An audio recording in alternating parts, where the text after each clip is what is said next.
the judicial issues of, and you're going to have to watch Speechless, which is on tomorrow night, about taking away parental rights, how the courts intervene and remove the rights of parents, and that's a big subject, and we'll talk about some of that some night too. Maybe we'll have Tim Kinley on here. We're going to show a clip of him. Actually, I don't know, is Kinley the next clip? Yeah, yes. As long as I'm talking about him, put him on. We'll play this. St. Paul School Board meeting. Chairman, board. The first thing I want to talk about is cameras. And I was just in an appellate court hearing today that was trying to get cameras into the courtrooms, in the district courts. And the basic reason for that was for the right of the public to know what's going on in their courtroom. And when this school board takes the public's comments and doesn't air them when they can, it's a simple thing for them to do, it diminishes that aspect of our republic. And of course, that's your number one responsibility. I beg to differ where the person says we have a different responsibility. That's part of it. But the number one is to have a well-educated populace in order to preserve a Republican form of government.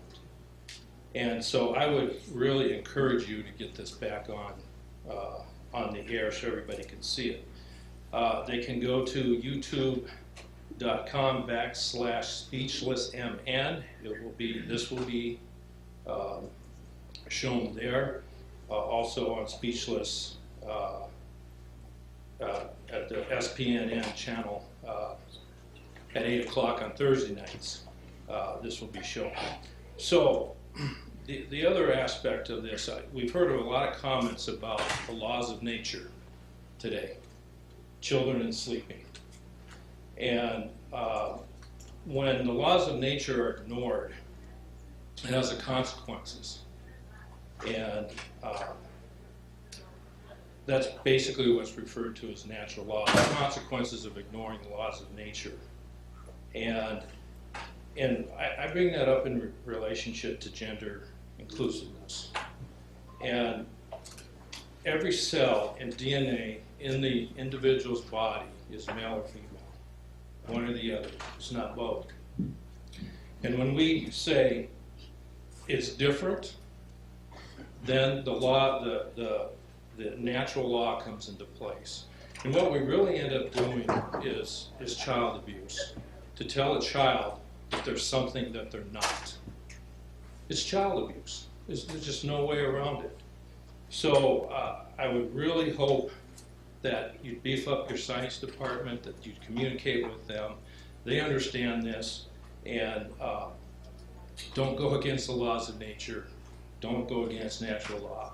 Otherwise, you're hurting our society, you're hurting the children, you're hurting the family. Okay. Thank you, Mr. Kemp. All right. Did you happen to notice there that Superintendent Silva, started to laugh and got up and walked out when Mr. Kinley mentioned the fact that this transgender issue violates natural law and there's a consequence to that? That is one of the reasons she needs to get fired. If she can't even listen to the voice of somebody that she doesn't agree with, and she's that rude and arrogant and gets up and walks out, she needs to get fired. She's not a superintendent. She's a superintendent of only those who agree with her. She's not the superintendent of those who disagree with her. And it's turned out in the last election, there's more that disagree with her than agree with her, and more that disagree with the position of the school board, the 7, than agree with them. And so it's time that the makeup of that board and a new leadership takes place. Now, what Mr. Kim